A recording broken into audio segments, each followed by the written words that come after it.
Last के lecture में हमने डिस्कस किया था कैलकुलेशन ऑफ कैश प्राइस। आज का हमारा टॉपिक है calculation of interest when rate of interest is not given. जब हमें रेट ऑफ इंटरेस्ट नहीं दी गई हो तो हम इंटरेस्ट कैसे कैलकुलेट करेंगे। अच्छा, अब इंटरेस्ट कैलकुलेट हमें क्यों करना है? हम कैलकुलेट तो करेंगे क्योंकि जब हम हायर परचेजर या हायर वेंडर की बुक्स ऑफ अकाउंट में इंटरेस्ट ड्यू करने की एंट्री करते हैं, जैसे हायर परचेजर की बुक्स ऑफ अकाउंट में हम ये एंट्री करते हैं, interest account debit to hire vendor account, ये वाली एंट्री हम करते हैं। अब उसमें हमें इंटरेस्ट की अमाउंट चाहिए होती है, हर बार हर इंस्टॉलमेंट के साथ कितना इंटरेस्ट ड्यू होता है, तो इसीलिए हमें इंटरेस्ट तो कैलकुलेट करना ही करना होगा। अब इंटरेस्ट कैसे कैलकुलेट करते हो? अगर आपके पास रेट ऑफ इंटरेस्ट है तो आप क्या करते हो, आपका जो आउटस्टैंडिंग बैलेंस है, इट मीन्स जितना देना बकाया है उस पर आप क्या करते हो, इनटू में rate of interest divide by 100। इस तरीके से आप इंटरेस्ट कैलकुलेट कर लेते हो। अब जैसे 50,000 आपके बकाया है और रेट ऑफ इंटरेस्ट क्या है 10% है, तो 50,000 का 10% हम निकाल लेते हैं, वो 5,000 होगी, तो 5,000 आपका इंटरेस्ट हो गया। आप जो इंटरेस्ट निकालते हो वो आउटस्टैंडिंग बैलेंस पे निकालते हो, जितना अभी देना बकाया है, जितना टोटल देना था उस पर तो नहीं निकालते। अब जैसे टोटल हमें 1 लाख देना था, जिसमें से 20,000 हम उसी टाइम दे चुके हैं जिस टाइम हमने डिलीवरी ली थी पर्टिकुलर गुड्स की, तो बाकी तो हमारा 80,000 ही रहा। इंटरेस्ट कैलकुलेट किस पे होगा, उस आउटस्टैंडिंग बैलेंस पे होगा। ठीक है, तो अगर आपको ये रेट ऑफ इंटरेस्ट नहीं दे रखी तो आप कैसे कैलकुलेट करोगे?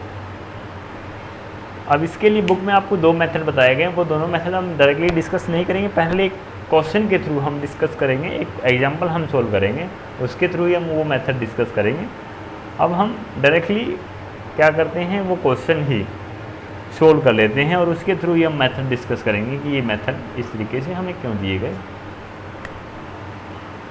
अब जैसे एक एग्जाम्पल मैं यहाँ लिख रहा हूँ, एक एग्जाम्पल आपको दिया गया है, जैसे एग्जाम्पल नंबर 6 आप देखते हो, तो इसमें आपको स्टेटमेंट दी गई है कि the cash price of machine which is sold on hire purchase system on 1 January 2012 is 50,000। Cash purchase price क्या है? कैश प्राइस एक मशीनरी का कैश प्राइस हमें गिवन है 50,000। उसके बाद ये कहता है 10,000 are paid cash down. Down payment हमारी कितनी है? 10,000। 10,000 हमने क्या कर दिया, डाउन पेमेंट कर दी। अब बाकी जो अमाउंट रहेगा 40,000, ये क्या है, आउटस्टैंडिंग बैलेंस है। आउटस्टैंडिंग के लिए ओएस मैं यूज़ कर रहा हूँ, आउटस्टैंडिंग बैलेंस है 40,000। अब नेक्स्ट लाइन में ये क्या कहता है, and the balance is 4 equal quarterly instalment of 11,000 each. अब आपकी इंस्टॉलमेंट की अमाउंट आपको दे रखे हैं, इंस्टॉलमेंट जो कि आप पे करते हो क्वार्टरली।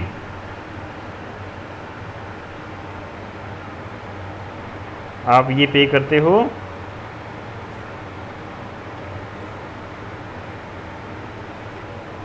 क्वार्टरली।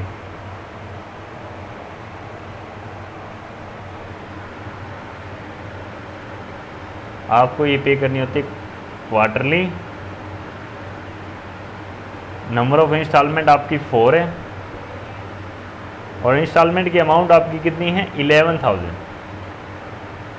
11,000 इंटू में 4 that is equal to 44,000।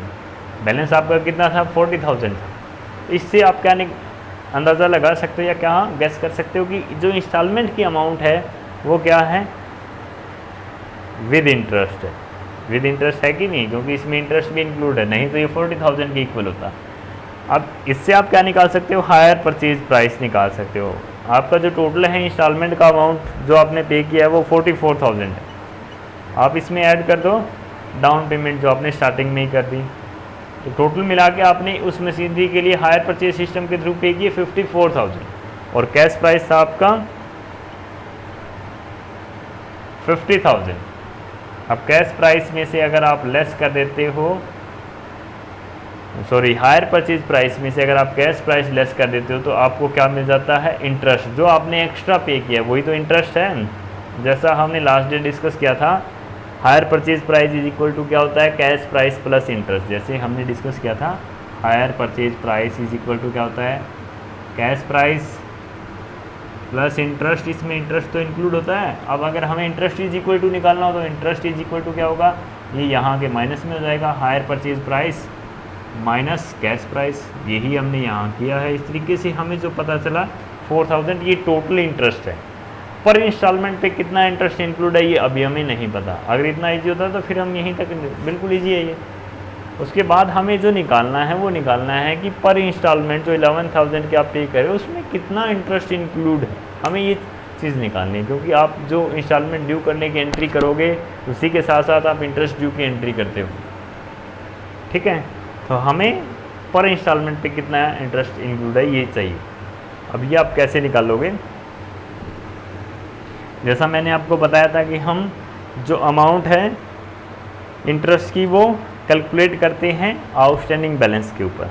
Outstanding balance आपका कितना रह गया था, 54,000 आपको टोटल पे करने हैं, उसमें से 10,000 आपने पे कर दिए थे। अब इसको मैं थोड़ा सा एक बार क्या कर देता हूँ, रफ कर देता हूँ। हमें जो चीज़ें पता चली हैं वो मैं यहाँ नोट कर देता हूँ। कैश प्राइस, डाउन पेमेंट, और उसके बाद हमें इंस्टॉलमेंट की अमाउंट पता है वो है 11,000, और टोटल इंटरेस्ट हमें पता है वो है 4,000, ठीक है। ये हमने अभी अभी निकाला है। अब उसके बाद हमें निकालना क्या है कि पर इंस्टॉलमेंट में कितना इंटरेस्ट इंक्लूड है। अब ये हमें पता है कि हम जो कैलकुलेट करते हैं इंटरेस्ट वो किस पे करते हैं, आउटस्टैंडिंग बैलेंस पे, ठीक है। अब आउटस्टैंडिंग बैलेंस फर्स्ट के लिए आपका कितना था, टोटल कैश प्राइस देखो आपका कितना था, 50,000 था। अब उसमें से आपने 10,000 पे कर दिया, बाकी कितना रहा 40,000। जो इंटरेस्ट चार्ज होगा वो इस पे चार्ज होगा, लेकिन हमें इंटरेस्ट की अमाउंट नहीं पता, ठीक है। अब हम क्या करेंगे, एक दूसरा तरीका हम अपनाएंगे। देखो टोटल वो कितने पे कर रहा है, 44,000 तो वो पे कर रहा है इंस्टॉलमेंट के थ्रू। अब ये जो डाउन पेमेंट के थ्रू पे किए उनसे हमें कोई मतलब नहीं, क्योंकि इस पर इंटरेस्ट चार्ज नहीं होगा, ठीक है। तो स्टार्टिंग में अब हम यहाँ क्या लिख लेते हैं,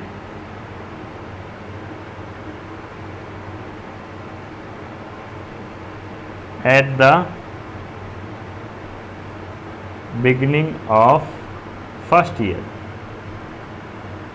at the beginning of first year, higher purchase price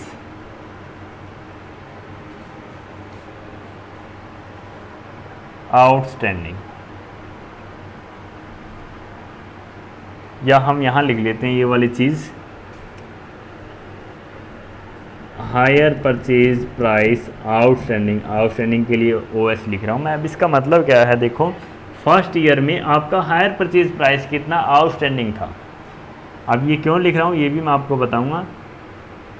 ये तो कैश प्राइस है, हायर परचेज प्राइस आपका क्या था 54,000 जो अभी अभी हमने निकाला था। इसमें से अगर हम 10,000 लेस कर दें बाकी रहा 44,000। अब ये हमें इंस्टॉलमेंट में पे करना है, तो फर्स्ट ईयर के स्टार्टिंग में तो हमें 44,000 ही पे करना था, ठीक है। अब ये वो अमाउंट है जिसमें इंटरेस्ट इंक्लूड है कि नहीं। 40,000 तो वो है अमाउंट जिसमें इंटरेस्ट इंक्लूड नहीं है, और ये वो अमाउंट है जिसमें इंटरेस्ट इंक्लूड है, ठीक है। ये चीज़ आप समझ गए। अब इंटरेस्ट की रेट हमें गिवन नहीं है, ठीक है।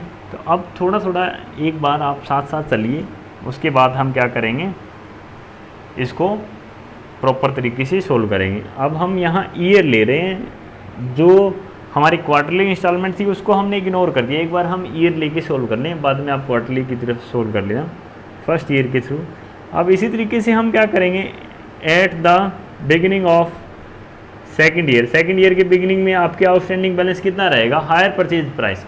ये ध्यान रखना है, हायर परचेज प्राइस का, कैश प्राइस का नहीं, हायर परचेज प्राइस का। 44,000 आपको टोटल पे करने थे, एक इंस्टॉलमेंट आपने पे की, इसमें से 11,000 आपके लेस हो जाएंगे इंस्टॉलमेंट के, तो बाकी कितने रहे 33,000। उसके बाद इसी तरीके से at the end of third year 22,000 रह जाएंगे, क्योंकि हम 11,000 इसमें से लेस कर देंगे। और at the beginning of fourth year, first नहीं फोर्थ इंस्टॉलमेंट, तो फोर्थ ईयर कितना रहा 11,000। और at the beginning of fifth year balance हमारा क्या रहेगा, नील रहेगा, तो हमें इसकी रिक्वायरमेंट नहीं। अब ये जो हमारी आउटस्टैंडिंग हायर परचेज प्राइस है ये क्या रखता है, इन सभी में इंटरेस्ट इंक्लूड है, इसमें इंटरेस्ट इंक्लूड है कि नहीं, इसमें भी इंटरेस्ट इंक्लूड है, इसमें भी इंटरेस्ट, और इसमें सभी में इंटरेस्ट इंक्लूड है। अब इंटरेस्ट की रेट हमें पता नहीं है, हम एक बार एज्यूम कर लेते हैं कि इंटरेस्ट की रेट हमारी 10% हो, तो अगर इंटरेस्ट की अमाउंट हमारी 10% हो तो इनमें कितना कितना इंटरेस्ट इंक्लूड होगा।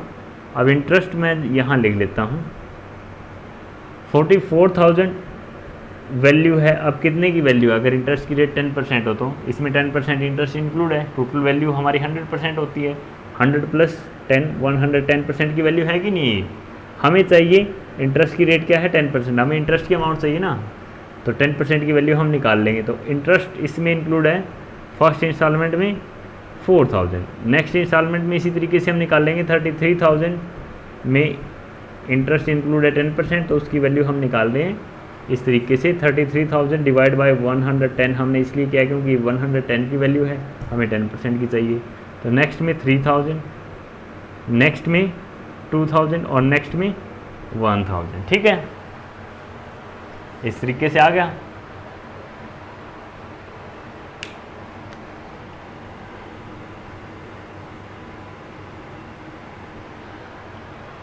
अब आप एक चीज़ देखो, इनका रेशियो और इनका रेशियो सेम है। आउटस्टैंडिंग जो आपका हायर परचेज प्राइस है उनका रेशियो और इनका रेशियो बिल्कुल सेम है। अगर आप रेशियो निकालते हो तो इनका 4,3,2,1, ये 4,3,2,1 और ये भी 4,3,2,1। इंटरेस्ट हमारा बिल्कुल जो है इसी सेम रेशियो में, जिस रेशियो में हमारी आउटस्टैंडिंग हायर परचेज प्राइस है। ठीक है, अब ये तो हमने एज्यूम करके निकाला है कि 10% अगर इंटरेस्ट इसमें इंक्लूड हो तो ये इंटरेस्ट हमारा होगा।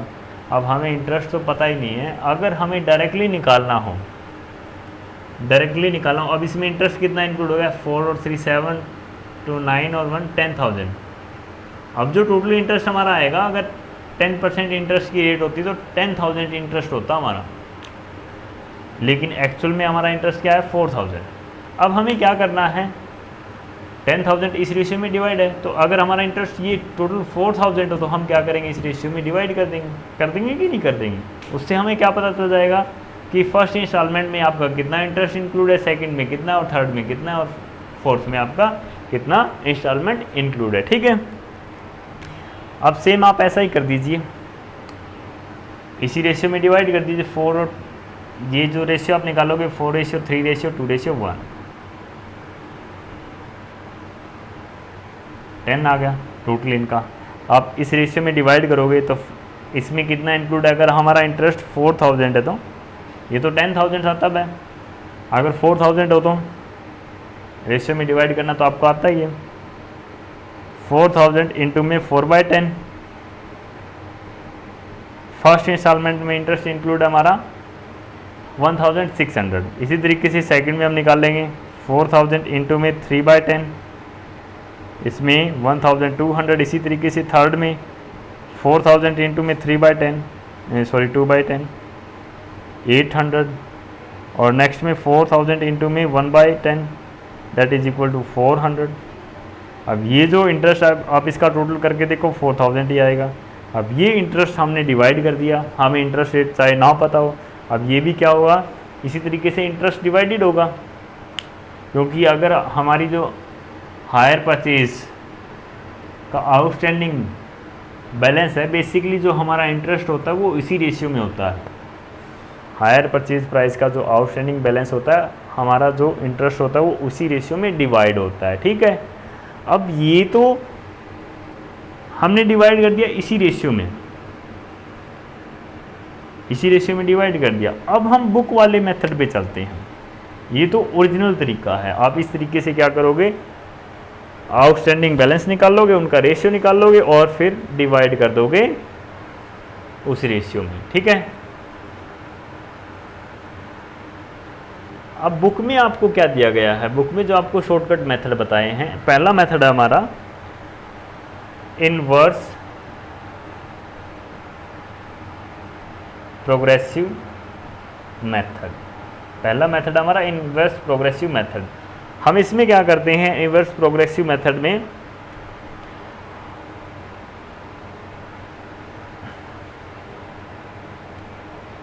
हम क्या करते हैं, अमाउंट हम कैलकुलेट करने की बजाय हम एक शॉर्टकट अप्लाई करते हैं। ये शॉर्टकट आप इन्वर्स प्रोग्रेसिव मेथड आप कब अप्लाई कर सकते हो, जब आपकी इंस्टॉलमेंट का जो अमाउंट है वो इक्वल हो और टाइम गैप भी क्या हो, इक्वल हो। तब आप क्या कर सकते हो, shortcut method, inverse progressive method apply कर सकते हो। इसमें शॉर्टकट क्या है, देखो शॉर्टकट सीधा सा हम डायरेक्टली क्या कर सकते हैं, ये अमाउंट निकाले बिना ही, लिखे बिना ही हम क्या कर सकते हैं, ये अमाउंट पता कर सकते हैं। बिल्कुल शॉर्टकट है। जैसे देखो हमें टोटल मिला करके 55,000 पे करने हैं इंस्टॉलमेंट में, और इंस्टॉलमेंट हमारी कितनी है, 5 होगी। अगर इंस्टॉलमेंट का अमाउंट इक्वल है तो हर इंस्टॉलमेंट में हमें कितने देने हैं, 11,000 देने हैं। तो अब जो इनके आउटस्टैंडिंग का रेशियो होगा वो इसी तरीके से होगा। पहले में आउटस्टैंडिंग हमारे 5 के 5 रहेंगे, दूसरी इंस्टॉलमेंट के पेमेंट के टाइम हमारे 4 रह जाएंगे क्योंकि एक हमने पे कर दी होगी, तीसरी इंस्टॉलमेंट के 3। तो हमारी जो काउंटिंग ही होगी, क्योंकि हमें 1 बाय 1 इंस्टॉलमेंट पेमेंट करनी है, तो जो हमारी आउटस्टैंडिंग हायर परचेज का जो रेशियो होगा वो यही सेम यहाँ से निकल जाएगा। जैसे फर्स्ट टाइम हमारी कितनी है 55,000, नेक्स्ट के लिए 44,000, नेक्स्ट के लिए 33,000। अब हमें ये पता है कि ये इसी तरीके से काउंटिंग में ही आएगा, 5:4:3:2:1। ये हमेशा ऐसे ही रेशियो आएगा। अगर आपकी नंबर ऑफ़ इंस्टॉलमेंट यहाँ जैसे अमाउंट होता आपका 66,000 और नंबर ऑफ़ इंस्टॉलमेंट आपकी 6 होती, तो आप काउंटिंग रिवर्स स्टार्ट कर देते, यहाँ से यहाँ 66,000, 6, 5, 4, 3, 2, 1। इसी तरीके से रेशियो आएगा हमेशा आउटस्टैंडिंग आपके हायर परचेज प्राइस का। अगर आपकी इंस्टॉलमेंट का अमाउंट इक्वल है और टाइम गैप इक्वल है तो हमारा आउटस्टैंडिंग का जो बैलेंस है वो हमेशा यही आएगा, रिवर्स काउंटिंग के रेशियो में ही आएगा।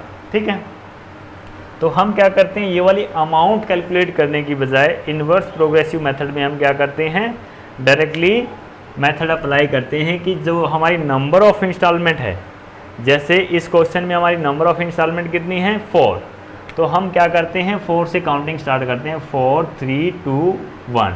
इस तरीके से काउंटिंग लिख लेते हैं। इनको क्या लिखा जाता है, number of instalment outstanding, number of instalment outstanding ये लिखा जाता है आपको कि आपकी आउटस्टैंडिंग इंस्टॉलमेंट कितनी है, और यहाँ लिखा जाएगा at the time of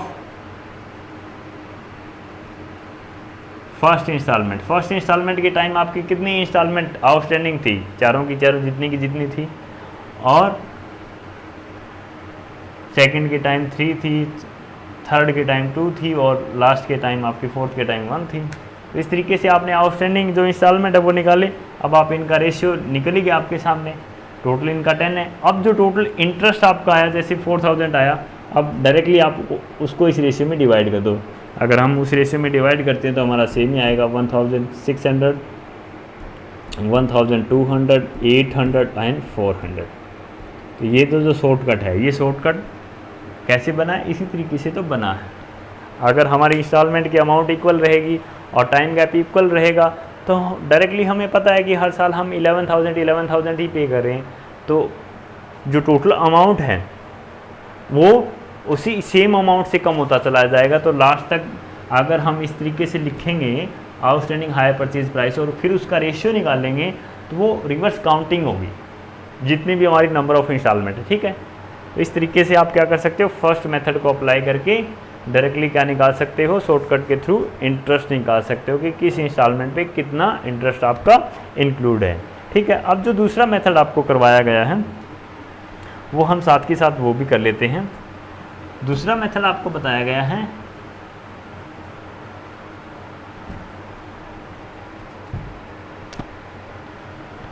product method. अब प्रोडक्ट मेथड में क्या होगा, ये हम कहाँ अप्लाई करेंगे, जहाँ हमारी इंस्टॉलमेंट की अमाउंट वो इक्वल ना हो। अगर इक्वल नहीं होगी फिर क्या होगा, हमारी जो आउटस्टैंडिंग हायर परचेज प्राइस है उसका बैलेंस इस रिवर्स काउंटिंग में नहीं आएगा, 4, 3, 2, 1 इस काउंटिंग में नहीं आएगा अगर वो अनइक्वल होगी। और अगर बाई चांस टाइम गैप भी अनइक्वल हो तो फिर और भी गड़बड़ हो जाएगी। ठीक है। तो इसीलिए हमें ये वाला मेथड अप्लाई करना पड़ता है।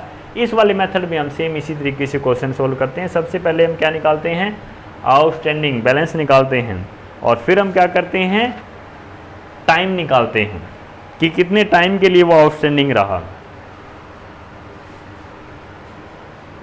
ये देखो हमने हायर परचेज का आउटस्टैंडिंग बैलेंस तो निकाल लिया, लेकिन हमने टाइम नहीं लिखा क्योंकि सभी में टाइम गैप इक्वल था। और जैसे इसमें 1 ईयर के लिए ये आउटस्टैंडिंग रहा तो टोटल ये टाइम हम लिखते हैं और यहाँ प्रोडक्ट लिखते हैं, दोनों की मल्टीप्लाई करके। अगर ये 1 साल के लिए रहा तो इसमें 1 साल का ब्याज इंक्लूड है, अगर ये 2 साल के लिए आउटस्टैंडिंग रहा तो इसमें 2 साल का ब्याज इंक्लूड है। तो हमें यहाँ 2 से मल्टीप्लाई करना होता क्योंकि इसमें डबल इंटरेस्ट इंक्लूड है। तो इसीलिए हम क्या करते हैं, टाइम भी निकाल लेते हैं और आउटस्टैंडिंग अमाउंट भी निकाल लेते हैं, और फिर हम उनका प्रोडक्ट करते हैं। जैसे यहाँ मैं एज्यूम कर रहा हूँ कि आपकी जो पहली इंस्टॉलमेंट है वो 1 साल बाद की गई पे, दूसरी इंस्टॉलमेंट आपकी पे की गई 2 साल बाद, तीसरी आपकी फिर से 1 साल बाद, और चौथी आपकी फिर से 2 साल बाद।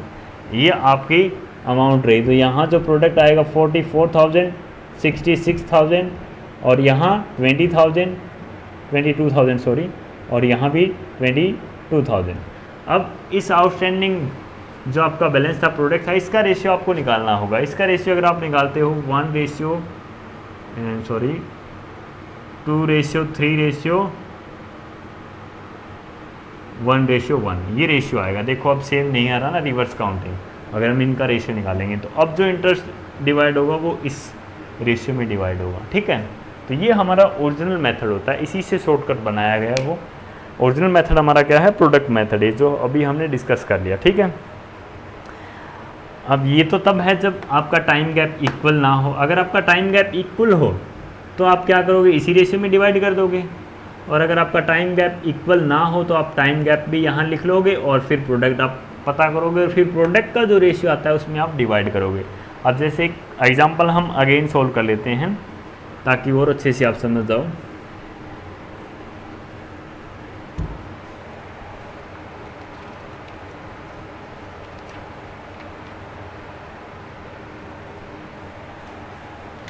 जैसे एग्जांपल नंबर 8 देखो आप, Jaipur agro purchase a machine on hire purchase system, the cash price of machine was 40,800 and higher purchase price was 44,000। Cash price हमें दे रखा है 40,800, हायर परचेज प्राइस हमें दे रखा है 44,000। अब टोटल इंटरेस्ट हम निकाल सकते हैं। इंटरेस्ट इज इक्वल टू हमारा क्या होगा, 44,000 माइनस 40,800, जो कि इंटरेस्ट हमारे 3,200 के इक्वल आ जाएगा। ये हमारे इंटरेस्ट की वैल्यू आ गई। अब उसके बाद नेक्स्ट हमें क्या करना है, नेक्स्ट ये कहता है payment was to be made in 2 year as under. Payment हमने इस तरीके से कर दी 2 साल के अंदर, और ये इस तरीके से की गई है। डाउन पेमेंट हमारी है 10,000, और आफ्टर 5 मंथ हमने पे किए हैं 14,000। आफ्टर 11 मंथ हमने पे किए हैं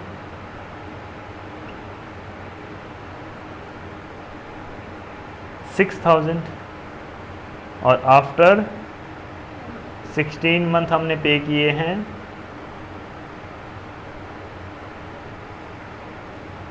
9,000, एंड आफ्टर 24 मंथ हमने पे किए हैं 5,000। ठीक है, इस तरीके से हमने पेमेंट की है।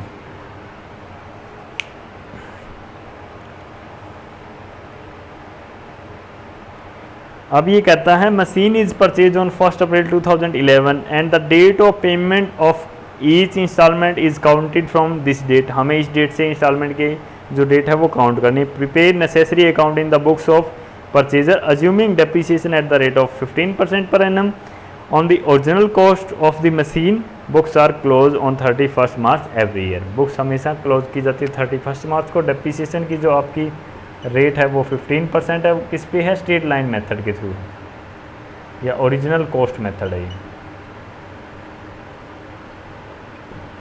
अब हमें नेसेसरी लेजर अकाउंट प्रिपेयर करने हैं हायर परचेजर की बुक्स ऑफ अकाउंट में, जो कि है जयपुर एग्रो। अब देखो cash price, higher purchase price, interest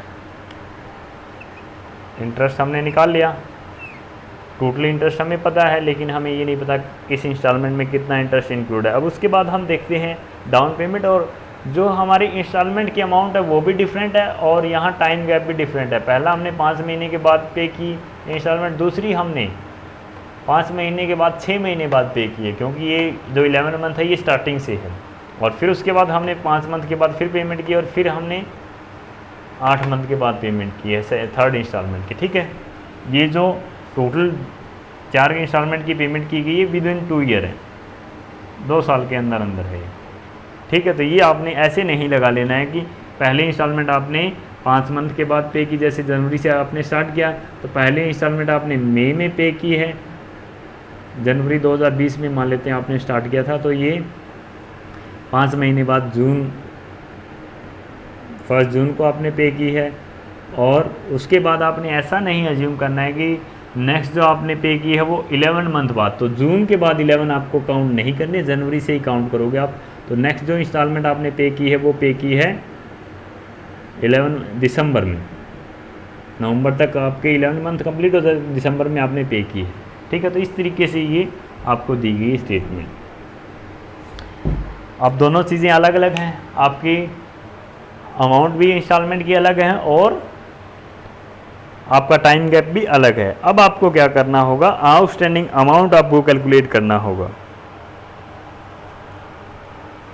outstanding amount आप कैसे कैलकुलेट करोगे, जैसे अभी थोड़ी देर पहले मैंने आपको बताया था।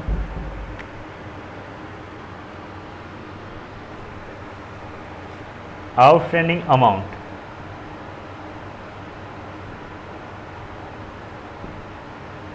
सबसे पहले आपका हायर परचेज प्राइस क्या था, ये ध्यान रखना है। जब आप इंटरेस्ट रेट कैलकुलेट कर रहे हो तो आप आउटस्टैंडिंग अमाउंट जो ले रहे हो वो हायर परचेज प्राइस का ले रहे हो, कैश प्राइस का नहीं ले रहे। तो आपका हायर परचेज प्राइस का आउटस्टैंडिंग अमाउंट क्या था, जब आपने मशीनरी खरीदी 44,000, आपने डाउन पेमेंट कर दी 10,000 की, तो आपका आउटस्टैंडिंग कितना रहा 34,000। ये कब रहा आपका आउटस्टैंडिंग, डाउन पेमेंट करने के बाद।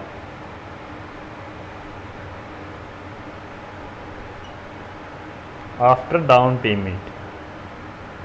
पेमेंट करने के बाद, या आप डेट लिख लो किस डेट को आपने बाय की थी, 1 अप्रैल 2011 को आपने बाय की थी, तो इस डेट के बाद आपका आउटस्टैंडिंग बैलेंस ये था। अब ये आउटस्टैंडिंग कितने टाइम के लिए रहा, यहाँ हम लिखेंगे पीरियड्स, कितने टाइम के लिए आउटस्टैंडिंग रहा वो भी तो हमें अलग अलग निकालना होगा। 34,000 आपका आउटस्टैंडिंग रहा, पहली इंस्टॉलमेंट आप कब पे कर रहे हो 5 मंथ के बाद, तो यहाँ ये आउटस्टैंडिंग रहा 5 मंथ्स तक के लिए। ठीक है, अब उसके बाद नेक्स्ट 5 मंथ के बाद आपकी जब नेक्स्ट इंस्टॉलमेंट आपने पे की, तो उस पेमेंट के बाद आपका आउटस्टैंडिंग कैसे निकालोगे, लेस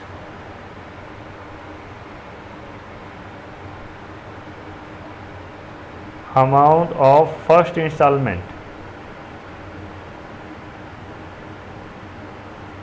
वो कितनी थी आपकी फर्स्ट इंस्टॉलमेंट, आपने कितने की पे की था 14,000, वो आप लेस कर दोगे। अब आपका आउटस्टैंडिंग बैलेंस कितना रहा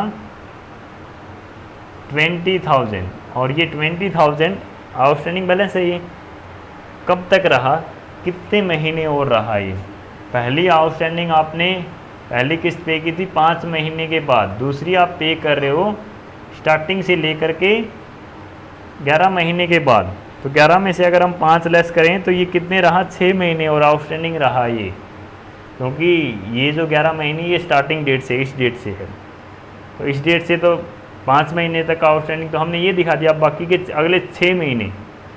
अगले 6 महीने ये अमाउंट हमारा क्या रहा, आउटस्टैंडिंग रहा, तो 6 मंथ। ठीक है, अब उसके बाद हम क्या करेंगे, फिर से क्या करेंगे, less amount of second instalment. अब सेकेंड इंस्टॉलमेंट का अमाउंट कितना था 6000। 6000 अगर हमने लेस कर दिया तो अमाउंट कितना रहा 14000। अब ये 14000 कितने टाइम के लिए आउटस्टैंडिंग रहा। इसके बाद जो अगली इंस्टॉलमेंट हमने 16 मंथ के बाद पे की है, 16 मंथ के बाद, पहली हमने की थी 11 मंथ के बाद, तो 11 और 16 का जो डिफरेंस है वो है कितना 5। ये जो अमाउंट आउटस्टैंडिंग रहा 5 मंथ के लिए आउटस्टैंडिंग रहा, ठीक है। अब उसके बाद less amount of third instalment. Third instalment की अमाउंट हमने कितनी पे की है 9000। 9000 लेस करने के बाद कितना रहा अमाउंट आउटस्टैंडिंग 5000। अब ये 5000 कितने टाइम तक आउटस्टैंडिंग रहा 24 में से अगर हम लेस कर दें 16 तो 8 मंथ तक, ये 8 मंथ तक आउटस्टैंडिंग रहा। अब उसके बाद हम क्या करते हैं less fourth instalment. Fourth instalment अगर हम लेस कर देते हैं 5000 तो अब हमारे पास आउटस्टैंडिंग कुछ है ही नहीं। तो अब यहाँ देखो आउटस्टैंडिंग अमाउंट ये हमारा, फिर उसके बाद ये नेक्स्ट हमारा ये है, और उसके बाद ये अमाउंट हमारा आउटस्टैंडिंग है और ये टाइम गैप है। अब हम क्या कर लेंगे प्रोडक्ट निकाल लेंगे इनकी मल्टीप्लाई करके। प्रोडक्ट जब हम निकालेंगे 34,000 को 5 से हमें मल्टीप्लाई कर देना है, तो जो बैलेंस आएगा वो हमारा कितना आएगा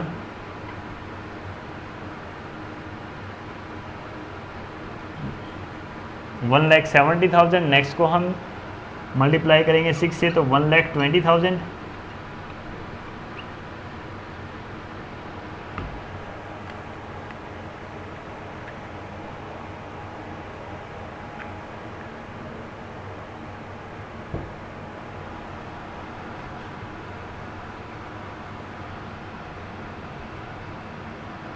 नेक्स्ट को जब हम मल्टीप्लाई करेंगे 14 इंटू में 5, यह आ जाएगा आपका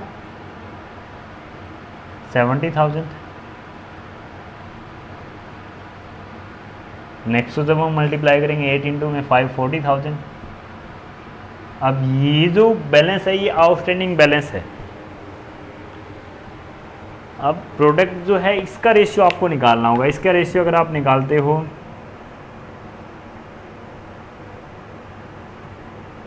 17:12:7:4, ये रेशियो आ गया। इनका टोटल अगर आप करते हो तो ये कितना आ जाता है 29 और 36 और 40, टोटल आ गया 40। अब आपका जो इंटरेस्ट था वो कितना था 3200। अब 3200 को आपको डिवाइड करना है इस रेशियो में। हम यहाँ डिवाइड कर देते हैं कि पहली इंस्टॉलमेंट के साथ जो हमारा अमाउंट है इंटरेस्ट का वो कितना इंक्लूड था 3200 इंटू में जो पहली इंस्टॉलमेंट के लिए आउटस्टैंडिंग बैलेंस था उसका रेशियो 17/40। जब हम फाइंड आउट करते हैं ये आता है 0।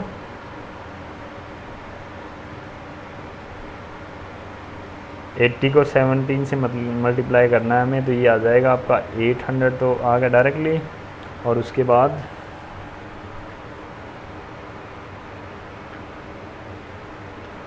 1360 रुपीज़।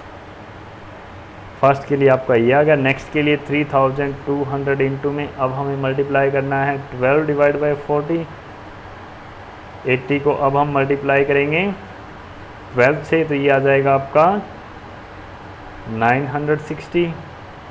नेक्स्ट में हम 3200 इंटू में 7/40। अब हमें 80 को मल्टीप्लाई करना है 7 से, ये 560, और नेक्स्ट में हमें 80 को मल्टीप्लाई करना होगा कितने से 4 से, ये आ जाएगा 320 रुपीज़। तो इस तरीके से आपको इंटरेस्ट फाइंड आउट कर लेना है प्रोडक्ट मेथड के थ्रू। अब इसके आगे का जो क्वेश्चन है वो आप खुद ही सोल्व कर लेना, क्योंकि अब हमें सिर्फ और सिर्फ अकाउंट्स प्रिपेयर कर लेंगे, ठीक है। तो इस तरीके से आप क्वेश्चन सोल्व कर लेना। 2 या 3 क्वेश्चन इस पर जितने भी बेस्ड हैं, बाकी हम नेक्स्ट लेक्चर में करेंगे।